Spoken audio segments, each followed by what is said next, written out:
new class of freshman senators who will be part of this fight. Joining us from Oklahoma, Senator-elect James Lankford. And here in Washington, Senator-elect Tom Cotton of Arkansas. Gentlemen, congratulations and welcome to Fox News Sunday. Thank you, Chris. Thanks, Chris. President Obama called both of you on election night, two of the relatively few new Republican senators that he reached out to. Senator Cotton, when you see what the president intends to do with executive action on immigration, steps that he apparently is taking to deal with China, and we think a veto of the Keystone Pipeline, do you get a sense that you can do business with him? Well, I hope so, Chris. When President Obama called me on election night, he said that obviously we're going to have our disagreements, but we're going to try to make progress for the people of Arkansas and Americans. I don't want to prejudge what he may or may not do on immigration. I mean, he's been discussing this for months now, and it still hasn't happened, and some voices in his own party after the election last week are urging him not to go forward with it. So I'm hopeful the president will work with Congress to make any changes to our immigration laws. Senator-elect Lankford, same question. Do you sense, from what you've seen since the election, any give in this president?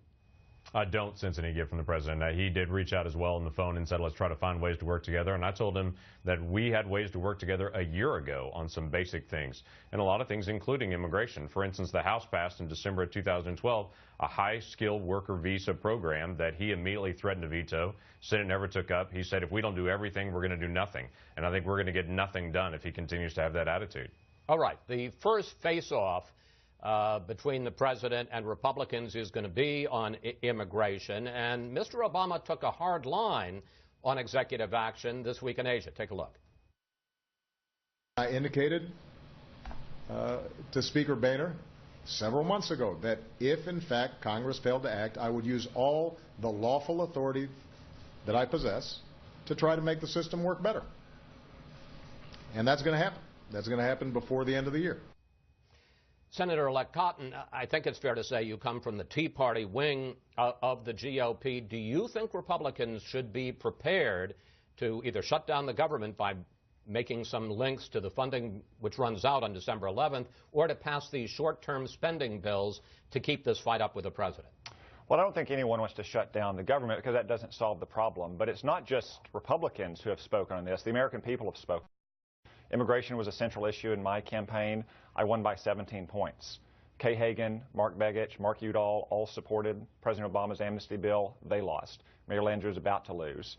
Greg Orman, Allison Grimes, Bruce Braley, Michelle Nunn, they lost and they supported that bill. The voters of Oregon, not exactly a conservative state like Arkansas, voted 2-1 against driver's license for illegal immigrants. So the American people have spoken loudly about the kind of immigration reform they want, and it's not what the president is proposing. But you've got to know, and this has happened before. It happened on Obamacare in 2013. It happened with Newt Gingrich on the budget back in the 90s when Republicans take action, even if it's the president who ends up vetoing what links they put to funding, it ends up biting Republicans. Chris, it's actually happened thousands of times over our history that Congress uses our power to control how taxpayer dollars are spent to put limitations on what a president can do. For the last 6 years with Guantanamo Bay, the president has wanted to close our detention facility there and move terrorists to the United States. But are you saying you'd be prepared, like with Obamacare, to shut down the government? I'm saying that with Guantanamo Bay, we have fully funded our military spending bills for the last 6 years and put restrictions on what the president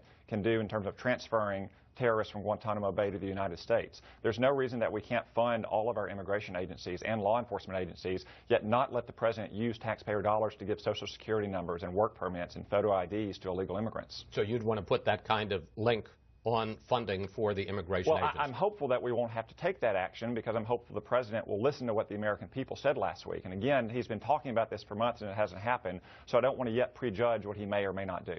Senator-elect Lankford, after the midterms, the Republican leaders, Mitch McConnell in the Senate, John Boehner in the House, made it pretty clear that they did not want to touch this stovetop again after what happened in 2013 with Obamacare and the fact that the government got shut down and wrongly Republicans got blamed.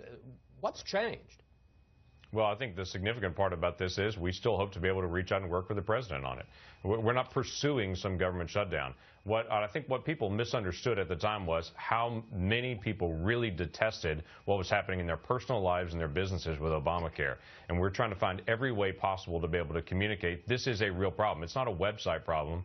It's a real problem that affects every single American, every single business. This is also an issue like this. But people are not pursuing some government shutdown, though. I mean, let me take you back in the Clinton administration.